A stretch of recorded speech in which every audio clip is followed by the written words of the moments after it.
Okay, Algebra 2 students, today is the day that we get to move on from trigonometry. Some of you guys are probably very happy about that, but we are in Chapter 8 now, and we are going to explore polynomial functions. Now, we worked with polynomial functions in first semester. We were looking at rational functions, which are created with polynomial functions, and the polynomial function most of you guys feel probably the most comfortable with is quadratics. So x squared and everything to do with x squared is considered polynomial. But what happens when we're looking at equations that have x cubed, x to the fourth, fifth, sixth, and so on? Okay, so that is what we are going to dive into in Chapter 8. But for today and tomorrow, this is a two-part lesson. We are going to focus on the graphs of polynomial functions before we get into the algebra that goes on behind the scenes. So follow along with me. This is kind of a long introduction, and then we're going to be doing some exploration today to dive in. So it says, in previous courses and chapters, you learned how to graph many types of functions, including lines and parabolas. Today, you will work with your team to apply what you know about more complicated polynomial equations. Okay, what are polynomial equations? Anything that consists of multiple terms separated by plus and minus signs that have variables being raised to powers. Okay, just as a quadratic polynomial equation can be written in standard or factored form, other polynomial equations can also be written in standard or factored form. So things that we are going to explore in this chapter, such as y equals x to the fourth minus 4x cubed minus 3x squared plus 10x plus 8, is a polynomial equation that is in standard form. But we are going to get to the point where we are going to take what I just highlighted in green and be able to write it in factored form, just like we're able to write quadratics in factored form by using the rectangle diamond or just being able to look at it and figure out how to get it factored. So this is going to be a step-by-step process, but during this lesson, we are going to develop techniques in order to sketch the graphs of the polynomial function given its equation. And then we're going to look at kind of some trends as to why different techniques are going to work for every function we are given, assuming that it's a polynomial. Okay, so just like we introduced trigonometry, we're going to introduce polynomial functions of higher degrees with a roller coaster. So on 8.1 it says, in Math America Land, Carnival Company has decided to build a new roller coaster to use at its county fair. The new coaster will have very special feature. Part of the ride will go underground, and the designer will use polynomial functions to describe the different pieces of the track. Part of this design is shown at right. What we are going to do is try to come up with a possible equation to represent the part of the track that we see, and we're going to test it on our graphing calculator to help get an idea of what to try. Okay, now they're giving us some hints as to what to start with because this would take forever to try to start from scratch.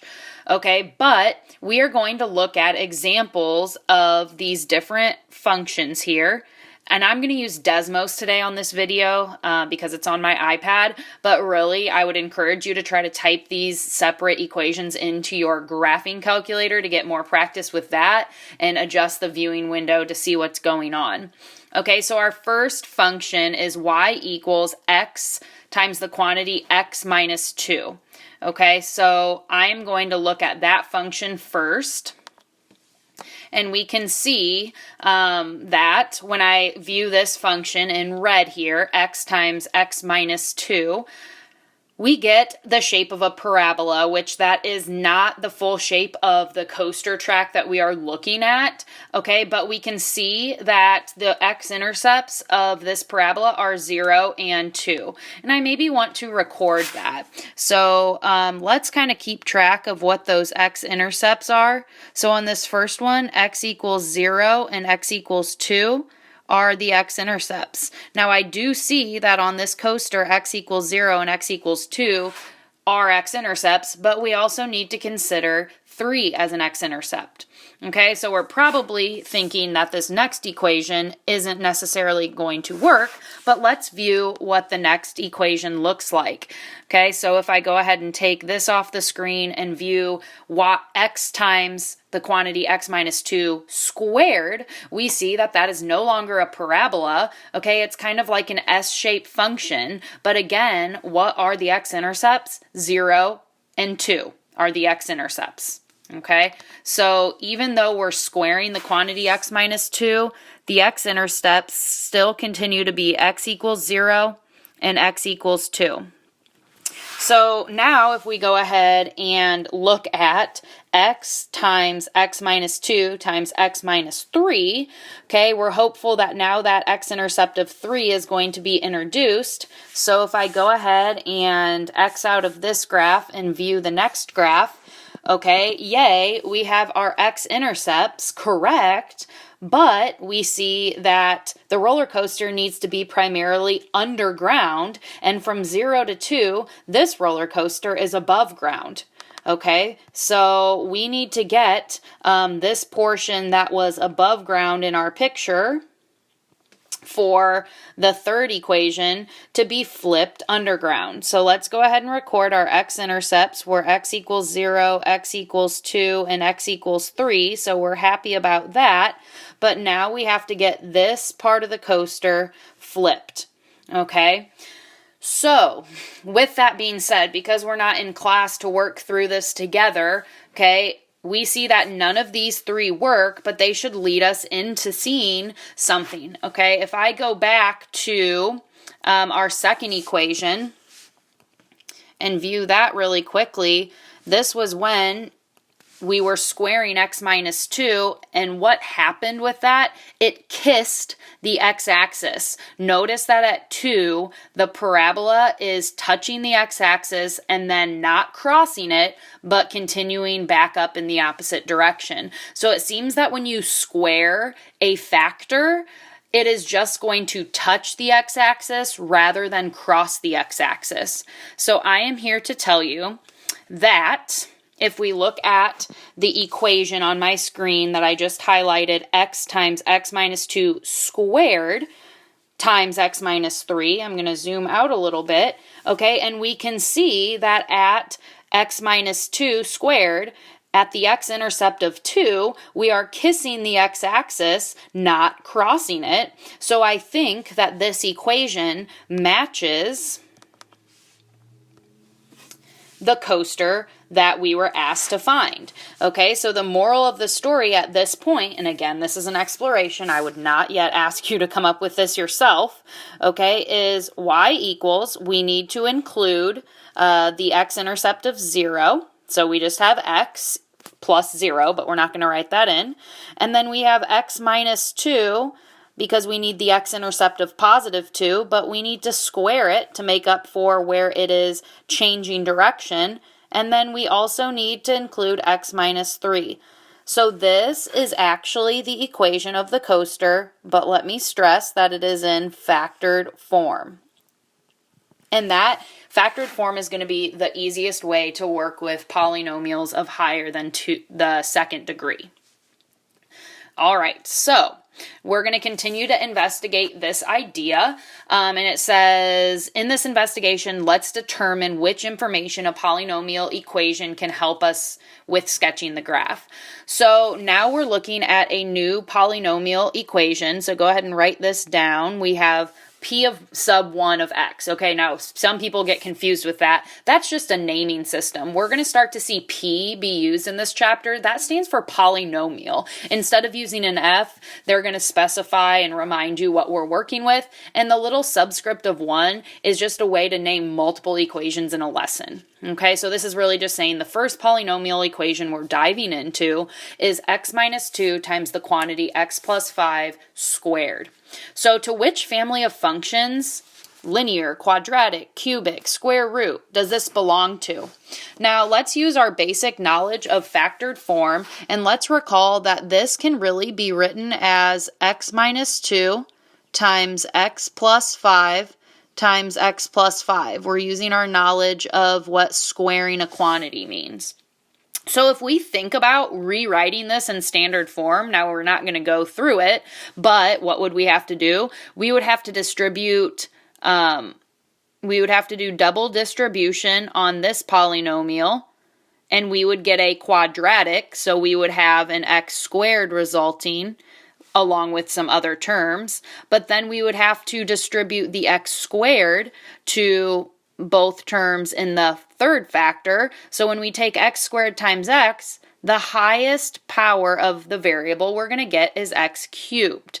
Okay, so you're going to catch on to the first thing we need to establish is that it's going to be a cubic function because the highest power that we are going to get through expansion is going to be x cubed.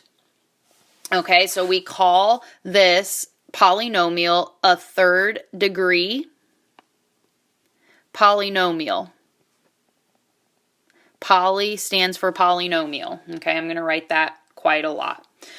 Now, part B says, is the function written in factored form or standard form? Okay, well, hopefully you can all answer this. We see that multiple factors are being multiplied together, so this is written in factored form. Standard form is when it's terms being added or subtracted with no multiplication going on. So, using only the equation, which is right here, what are the x-intercepts of the graph? Well, we need to go back to our knowledge of when we used zero product property, because to find x-intercepts, what do we know about x-intercepts? Y equals 0. So if I reset the equation to look like 0 equals x minus 2 times x plus 5 times x plus 5, what am I going to do? I'm going to use my mini equations and solve each of these separately. So I'm looking at x minus 2 equals 0. So when I solve x minus 2 equals 0, what do I get? I get x equals 2 is one of my x-intercepts. And then I'm also going to solve x plus 5 equals 0. So what am I going to get? I'm going to get x equals negative 5 because I'm going to subtract that 5 over. So my two x-intercepts are going to be x equals 2 and x equals negative 5, okay, but the x equals negative 5 kind of appears twice in the equation, but we're only going to see it really once on the graph. So now we know for certain that we can graph 2 points. We know that the graph is going to cross, the polynomial is going to cross the x-axis at 2, okay, and we also know that it's going to cross at negative 5. But that's all we know so far. So let's use our graphing calculator or Desmos to type in the equation and see kind of what the graph is going to be doing in between the intervals that we've created with the x-intercepts. So if I go ahead and move on to my next graph here, I'm going to have to zoom out. Okay, so we can see that the scale, you would have to really adjust your window on your graphing calculator to go from negative 10 to 10 on the x and then from negative 50 to about 20 on the y. But we can see that it is a downward parabola in the third quadrant, and then the y-intercept looks to be negative 50, but then if we look at the x-intercept of 2, it shoots upward. So if we are going to create a graph, notice I've created graph paper for you that doesn't have a scale on purpose, okay, because we know our y-axis would have to be scaled much differently. But we can go ahead and sketch in the graph that shows that downward parabola. The direction changes before the y-axis, but then it's going to go upward forever. So again, let me remind you that we had 2 factors worth. The x plus 5 was being squared, and what is happening at negative 5? We are kissing the x-axis, but we are not crossing the x-axis. However, because x minus 2 was not being squared, we are crossing the x-axis rather than kissing the x-axis. That is a huge concept of this lesson. Okay, so were our x-intercepts correct? Yes, but let's maybe write down that at the factor of x plus 5 squared caused us to just kiss the axis. Okay, that's kind of a weird term, but that's the best way to describe it. But then at x plus or minus 2, okay, what were we doing? We were crossing. Whoops, let me scroll down. We were crossing the axis. Okay, so what we also need to start exploring, I can highlight the kiss there in blue as well. Okay, we need to explore on part E, is the graph increasing or decreasing before the first x-intercept?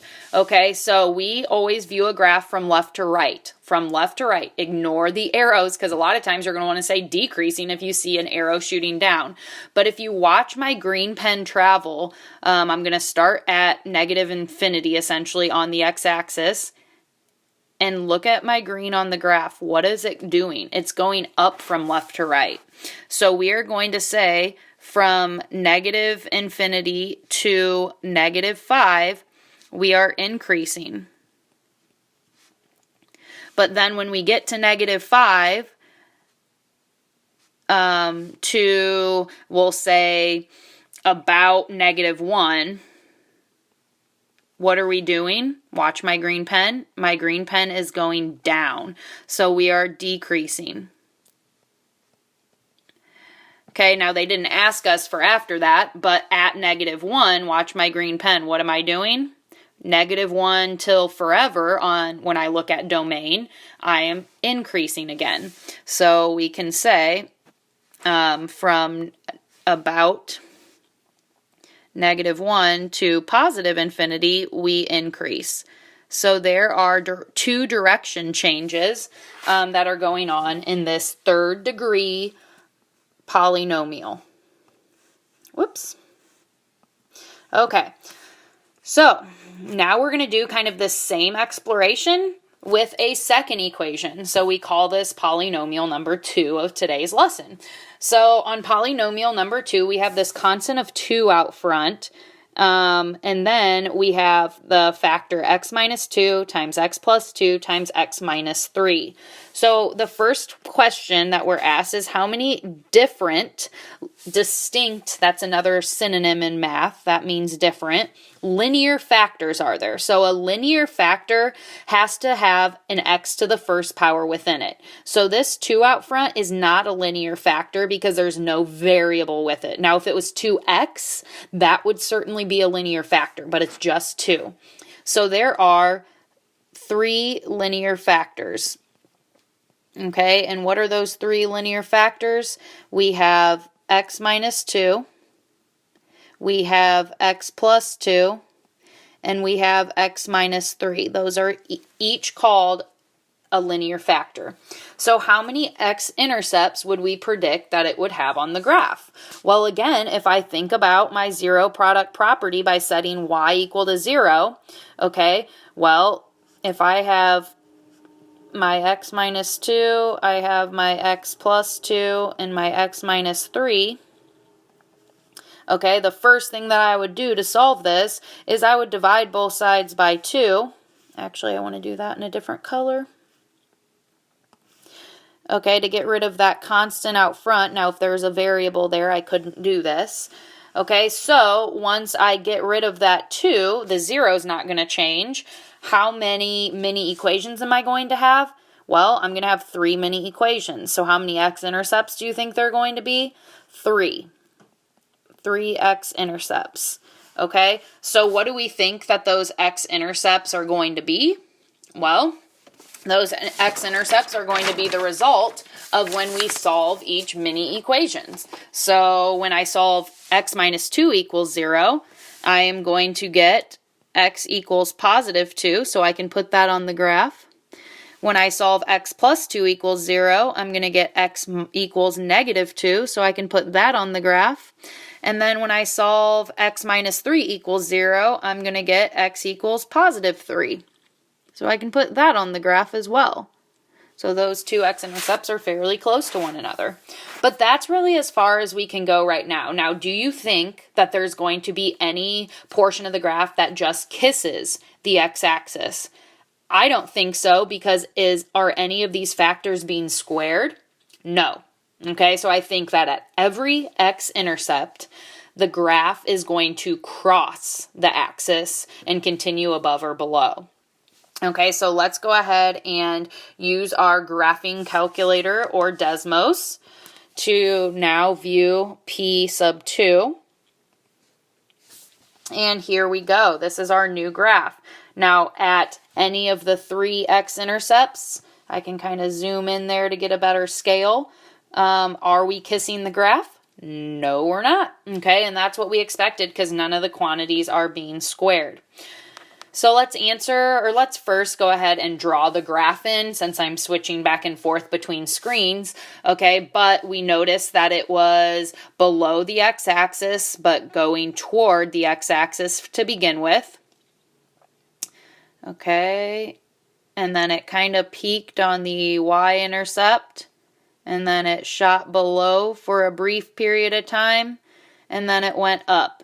Now, what degree was this polynomial? If we look back and think about expanding by first double distributing these first two factors to get x squared and then distributing the x squared to the x, we see once again that this is the third degree. DEG stands for degree in math.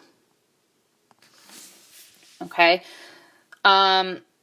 So we now have, this is the graph of P sub 2. P sub 2 is in red. But now on D it says, let's go ahead and graph this new equation that maybe we can call it P sub 3 for now. So let's do this in blue. Let's call it P sub 3. And what's the only difference between P sub 3 and P sub 2? There is no factor of 2 out front. Okay, so see where I highlighted in blue the factor of 2? That is no longer there. So we want to go ahead and graph this function on the same grid. Okay, so now I'm going to reveal what not having a constant factor of 2 is going to do. So in blue here, we took the 2 away but kept the factors the same. So we can see we have our same x-intercepts, but what happened? The amplitude decreased. Okay, you guys got really good in the trigonometry unit as well as in first semester, knowing that a constant out front controls the amplitude. So the red graph is double the blue graph in height, but our x-intercepts are the same. Now my graph isn't as good, but I'm going to try to go ahead and get my amplitude of my peaks kind of to be half. Oh gosh, this is going to be a little bit epic.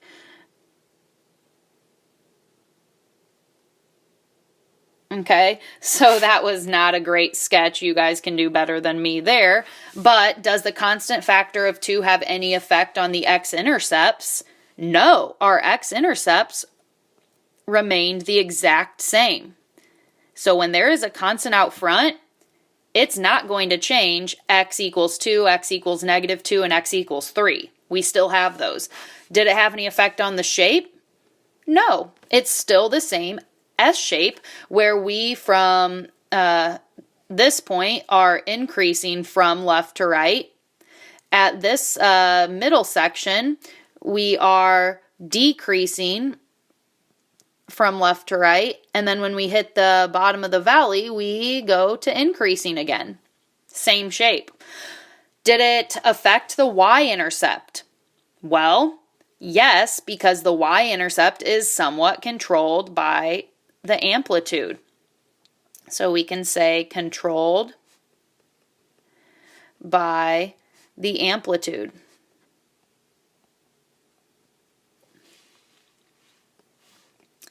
So how would the graph change if the constant of 2 was changed to a negative 2? Okay, I actually want to rewrite what we wrote here. Okay, let's remind ourselves that that constant of 2 caused the graph vertically to be twice as high. So a factor of 2 makes it twice as high. So if we look at our graphs here, we can see that on the blue graph, the y-intercept is about at 12, and on the red graph, the y-intercept is at 24. So we can write that on the blue graph, we had y equals 12, but then on the red graph, we had y equals 24. So we can see the factor of 2 making it double, twice. Okay, now how would the graph have changed if instead of the constant being 2, it was negative 2? Well, again, you guys know that that constant out front, when it's negative, what does it do? It would reflect across the y-axis, the x-axis. So a negative out front, in the very front on a constant, causes the graph to reflect over the x-axis. So that would mean that the y-intercept would be opposite. And then remember that opposite in math means different sign. So if it was positive, now it would be negative. So y equals negative 12 would be the y-intercept of the blue graph, and y equals negative 24 would be the y-intercept of the red graph if it was negative 2 versus negative 1. Okay? We are looking at one more graph today. The good news is this is a 2-day lesson, so we are stopping after 8.5. Pay close attention to your homework because you're only doing part of 8.1.1 tonight. So we now have, I called the other graph P3, so we have another P3. It's different. You can choose the name. And in this case, we have x to the 4th minus 21x squared plus 20x. The first question that we have is the function factored or standard form?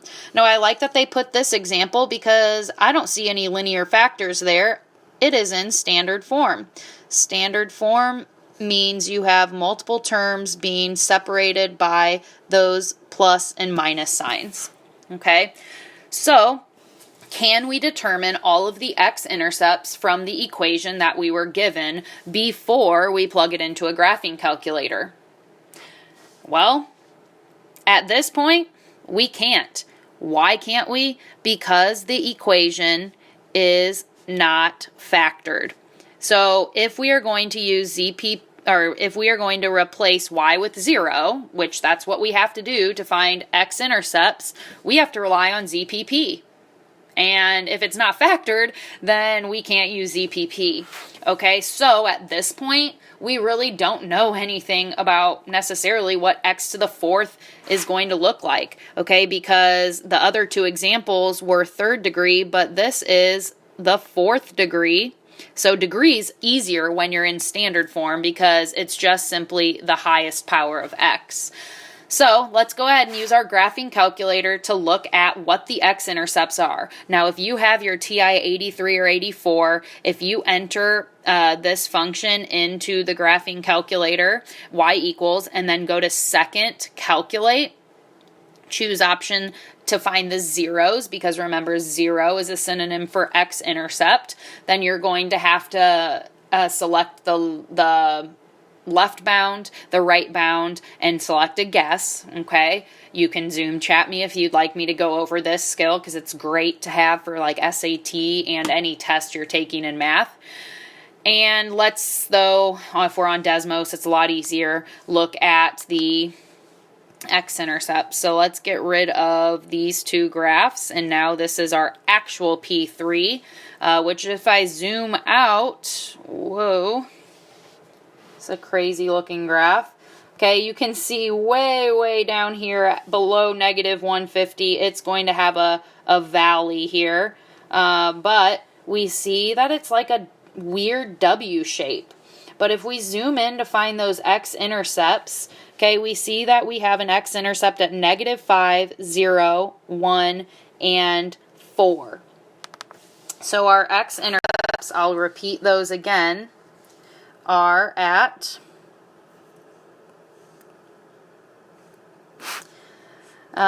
we said negative 5, 0. We said 0, 0, 1, 0, and 4, 0. So if we go ahead and place those, if we use a scale on the x-axis as 1, but then know that our y-axis scale is going to be much different. Okay, and then I'm going to change the thickness of my pen here, because now we're going to do kind of that weird U or W shape where the first valley is much lower than the second valley. Okay, so again, you might want to make a note that the Y scale is way different than the X scale. All right. So just kind of to continue getting you to think about one more idea, if we look from left to right, watch my blue pen. What am I doing from negative infinity to about negative 2.5? My blue pen is decreasing. But then when I get to negative 2.5 and I go to about 0.5, my blue pen is increasing. Okay, and then from 0.5 to about positive 2, I am decreasing again, going downward. And then from about 2 to infinity, I am increasing. So how many direction changes are there? There are 3 direction changes that are occurring in our 4th degree polynomial. Okay? Again, you know the first lesson of the chapter is usually an exploration, so let this sink in, take note of some hints that I've said, and this is where we are going to stop today. So if you printed off the entire 8.1.1, please save these next 2 pages for tomorrow. That is what we'll go over in the next lesson. Okay, so great job, keep working hard. We have made it through trig, and now we're really zeroing in on polynomials.